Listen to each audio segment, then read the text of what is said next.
भारत की सबसे बड़ी और दुनिया की 5वीं सबसे बड़ी बीमा कंपनी एलआईसी अब अपना आईपीओ लाने को तैयार है।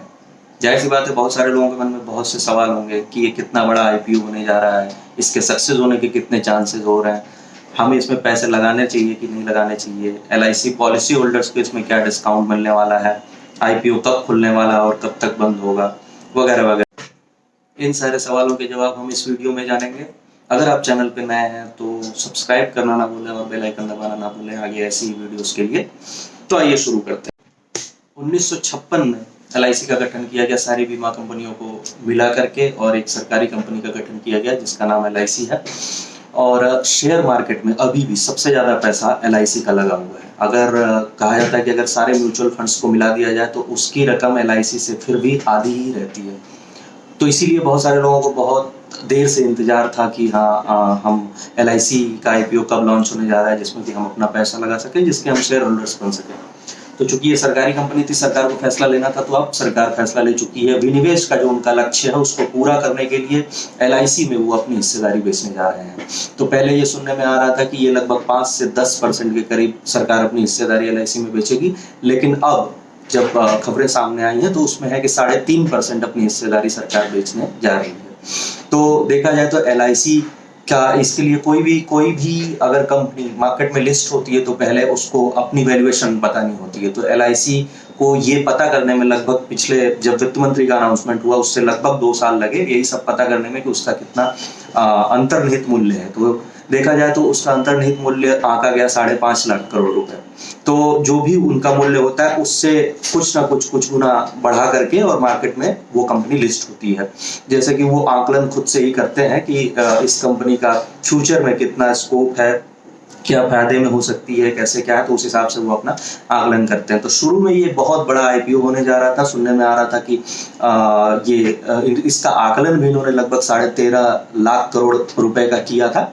बट फिर बाद में जो मार्केट की परिस्थितियां हैं, जैसे कि यूक्रेन और रशिया का जो जंग है वो बिल्कुल ही अनिश्चितता की तरफ मार्केट को ले गया है। बहुत सारे फ्लक्चुएशंस आपको देखने को मिल रहे होंगे। तो इसलिए सरकार ने ये डिसाइड किया कि अभी फिलहाल 3.5% ही हम शेयर बेचेंगे और उसके बाद फिर लगभग 6 लाख करोड़ के करीब इसको वैल्यूएशन इसका मार्केट में रखा गया है। तो इस तरीके से वो लगभग 22 करोड़ शेयर अपने बेचने जा रहे हैं, जिससे लगभग 20,000 करोड़ रुपए ये मार्केट से उससे एलआईसी के लिए कमाना चाहते हैं। तो इससे ये अब तक का सबसे बड़ा आईपीओ भारत का है। इसके पहले पेटीएम सबसे बड़ा आईपीओ था जो कि 18,500 करोड़ रुपए उन्होंने आईपीओ से अर्जित किया। तो अब ये एलआईसी सबसे बड़ा आईपीओ है जो कि 20,000 करोड़ रुपए इससे मार्केट से इनका लक्ष्य है जुटाने का। तो आइए एक एक करके सारे सवालों के हम जवाब तलाशते हैं। तो जैसे कि पहला सवाल है कि एलआईसी के आईपीओ के सक्सेस होने के कितने चांसेस हैं। तो देखिए, ये एक बहुत बड़ा आईपीओ है, लगभग 20,000 करोड़ का आईपीओ है। तो इसके सक्सेस होने के चांसेस, जो भी आईपीओ जितना भी बड़ा होता है तो थोड़े से मतलब उसके सक्सेस होने के चांसेस कम होते हैं। लेकिन ऐसा कुछ कह नहीं सकते क्योंकि ये कंपनी काफ़ी मुनाफे में है और बहुत सालों से ये कारोबार करती आई है, काफ़ी अच्छा मुनाफा ये देती आई है और शेयर मार्केट में अभी भी इसके सबसे ज़्यादा पैसे लगे हुए हैं। इसीलिए ऐसा नहीं कहा जा सकता है कि ये आईपीओ फेल होने वाला है या ऐसा कुछ है। तो एलआईसी का आईपीओ निश्चित रूप से अभी अगर हम देखें तो ये सक्सेस होने जा रहा है।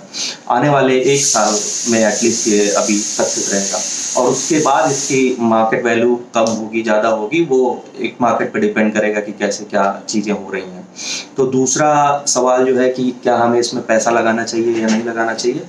तो निश्चित रूप से अभी शुरुआत में जो लोग इन्वेस्ट कर रहे हैं उनके लिए ये एक अच्छा फायदे का सौदा हो सकता है। अभी आप अगर पैसा लगाते हैं एलआईसी आईपीओ का, अगर अलॉटमेंट आपको मिल जाता है तो निश्चित रूप से ये शुरुआती 1 साल में ये आपको एक बढ़त ही देगा, आपको एक फायदा देगा। तो अभी अगर आप पैसा लगाना चाहते हैं तो जरूर लगाएं, लेकिन हाँ, अपने किसी एडवाइजर से आप जरूर कंसल्ट कर लें कि हमें क्या करना चाहिए, इसमें पैसा लगाना चाहिए या नहीं लगाना चाहिए। लेकिन मेरे हिसाब से ऐसा लगता है कि अभी फिलहाल अगर आईपीओ आपको अलॉट हो रहा है तो इसमें कोई दिक्कत नहीं है और आपको निश्चित रूप से ये कुछ ना कुछ फायदा देना चाहेगा। और भविष्य में लॉन्ग टर्म के लिए ये आपको फायदा देगा या फिर नुकसान होगा, उसके लिए मैं अभी कुछ नहीं कह सकता क्योंकि वो मार्केट की जो भी सिचुएशंस होंगी उस पर डिपेंड करेगा। तो उसमें ज़्यादा कुछ मैं नहीं कहना चाहूँगा, बट फिलहाल 1 साल के लिए ये आपको जरूर फायदा देगा। तो आप इसमें पैसा लगाना है तो बिल्कुल लगा सकते हैं। तीसरा जो सवाल है कि आईपीओ को हम कैसे खरीदें, तो 4 मई से IPO LIC का खुल रहा है, जो लगभग 9 मई तक है। इसका डेट जो है वो 4 मई से 9 मई के बीच है। तो आप कभी भी 4 मई से 9 मई के बीच खरीद सकते हैं। अगर आप रश से बचना चाहते हैं एंड टाइम टूवर्ड्स, तो आप 9 मई को ना करके उससे पहले ही मतलब ये IPO में आप अपना IPO खरीद सकते हैं और पैसा लगा सकते हैं। तो इसके लिए आपको 15 शेयर्स का एक लॉट बुक करना पड़ेगा, जो कि लगभग 902 रुपए से 949 रुपए ऐसा बताया गया है कि इसका वैल्यू होगा एक शेयर का। तो आपको वही 13 से 14 हजार रुपए के करीब का एक लॉट बुक करना होगा 15 शेयर्स का।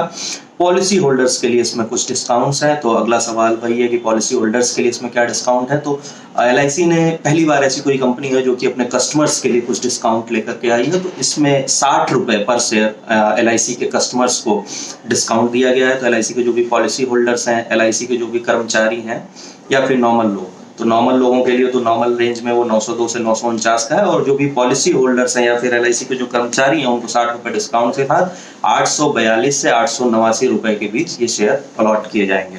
तो निश्चित रूप से अगर पॉलिसी होल्डर आप हैं तो आपके लिए और भी फायदे का सौदा होगा, क्योंकि 60 रुपए आपको शुरू में ही एक प्रॉफिट देखने को मिलेगा।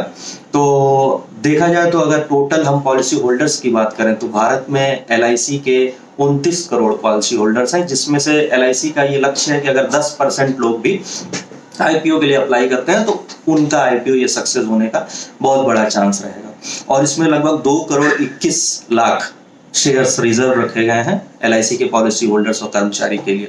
तो ये एक बहुत अच्छा चांस भी है कि LIC के जो पॉलिसी होल्डर्स हैं उनको ये अलॉट भी हो सकता है। तो ये बहुत अच्छा चांस है। तो वो लोग चाहें तो इसमें इजीली अप्लाई कर सकते हैं। तो आप किसी भी ट्रेडर के थ्रू, चाहे वो ग्रो ऐप हो या काइट हो, जीरोधा, जिसमें भी आप करना चाहते हैं, जिसमें भी आप कर रहे हो अभी, उसमें से आप इसके लिए IPO के लिए अप्लाई कर सकते हैं। और ये एक अच्छा सौदा अभी मुझे दिख रहा है। एक और बात कंपनी ने अभी क्लियर की है कि इसमें एक से ज्यादा आप अर्जी लगा सकते हैं। जैसा कि अभी तक किसी कंपनी ने ऐसा किया नहीं था, बट LIC ने ये बोला है कि आप एक ही पैन कार्ड से एक से ज्यादा कैटेगरीज में आप अप्लाई कर सकते हैं। जैसे कि अगर आप पॉलिसी होल्डर्स हैं तो आप पॉलिसी होल्डर वाले कैटेगरी में भी अप्लाई कर सकते हैं और आप नॉर्मल कैटेगरी में भी अप्लाई कर सकते हैं। तो और अगर आप LIC का कर्मचारी हैं तो आप फिर तीसरी कैटेगरी में भी अप्लाई कर सकते हैं। तो आप एक से ज्यादा अर्जी एक ही पैन कार्ड से लगा सकते हैं, जिससे कि आपको IPO अलॉटमेंट के चांसेस बढ़ जाएंगे। तो इसलिए ये सारे LIC के जो भी सवाल थे, जिससे IPO से रिलेटेड लोगों के मन में जो शंका थी, उसको हमने दूर करने का प्रयास किया। बाकी 4 मई को LIC का IPO आने वाला है, 9 मई को ये बंद होगा और लगभग 21 या 22 मई को फिर ये लिस्ट हो जाएगा शेयर मार्केट में। तो फिर हम देख सकते हैं कि उस टाइम पे ये इसकी परफॉर्मेंस कैसी रहती है, आने वाले 1 साल में इसकी परफॉर्मेंस कैसी रहती है, वो सब हम आगे डिस्कस करेंगे। तब तक के लिए नमस्कार।